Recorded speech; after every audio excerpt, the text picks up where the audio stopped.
నవీన్ యాదవ్ తిరుగులే అన్న. నీవు కాంగ్రెస్ లో నవీన్ యాదవ్ ఆయన ఇండిపెండెంట్ అయినా గెలుస్తాడు. ఎన్ని పార్టీలు తిరిగి వచ్చినట్టు? ఎన్ని పార్టీ ఏం తిరగలే. ఫస్ట్ ఎంఐఎంలో ఉండే, తర్వాత ఇండిపెండెంట్ గెలిచాడు. మూడోసారి రేవంత్ అన్న మంచి అవకాశం ఇచ్చాడు. ఓకే, అంతే గెలుస్తారంట. కంపల్సరీ 100% గెలుస్తాడు. రౌడీ షూటర్లు అది అని అంటారు కదా. ఇవన్నీ ఇప్పుడు నీవు అనుకుంటా, నేను అనుకుంటా రౌడీ షూటర్ అని. ఇప్పుడు యూత్ ఉండరు కదా.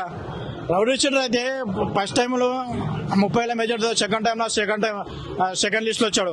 ఇప్పుడు మూడోసారికి అవకాశం ఇచ్చినాక రౌడీ షూటర్ ఎన్ని ఇస్తావా? నువ్వు ఇస్తావా రౌడీ షూటర్కి? హైకమాండ్ ఇచ్చింది కదా మంచిగా. ఓకే,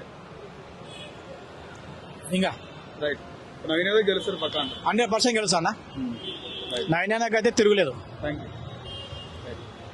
నమస్తే అండి. నమస్తే. జూబ్లీస్ బై ఎలక్షన్స్ ఉన్నాయి కదా, ఎట్లాంటి పరిస్థితి? ఏ పార్టీ గెలుస్తుంది? Congress, BJP, BRS? పార్టీలు కాకుండా ఇప్పుడు ప్రజెంట్ కాంగ్రెస్ పార్టీ అధికారంలో ఉంది.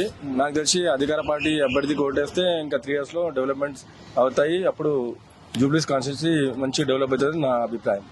ఓకే, సో పవర్ ఉన్న పార్టీ చేస్తే పనులు చేస్తారు. గెలిచిన ఎమ్మెల్యే, అధికార పార్టీ ఎమ్మెల్యే అయితే ఉంటే అతనికి ఫండ్స్ వస్తాయి. ఏదైనా పనులు అతను వెళ్ళి గవర్నమెంట్ లో కూర్చొని పనులు చేపించచ్చు. అప్పుడు బస్తీలన్నీ డెవలప్ అవుతాయి. తప్పకుండా ఇక్కడ ప్రజలు ఆలోచించి ఇంకా 3 years గవర్నమెంట్ ఒక ఛాన్స్ కాంగ్రెస్ ఇచ్చి చూడండి. 3 years లో ఎలా చేస్తారు బట్టి దాని తర్వాత మళ్ళీ డిసిషన్ తీసుకుంటారు. ప్రజెంట్ ఉంది కాంగ్రెస్ గవర్నమెంట్ కాబట్టి కాంగ్రెస్ పార్టీ అభ్యర్థి కొట్టేస్తే డెవలప్ అవుతుందని.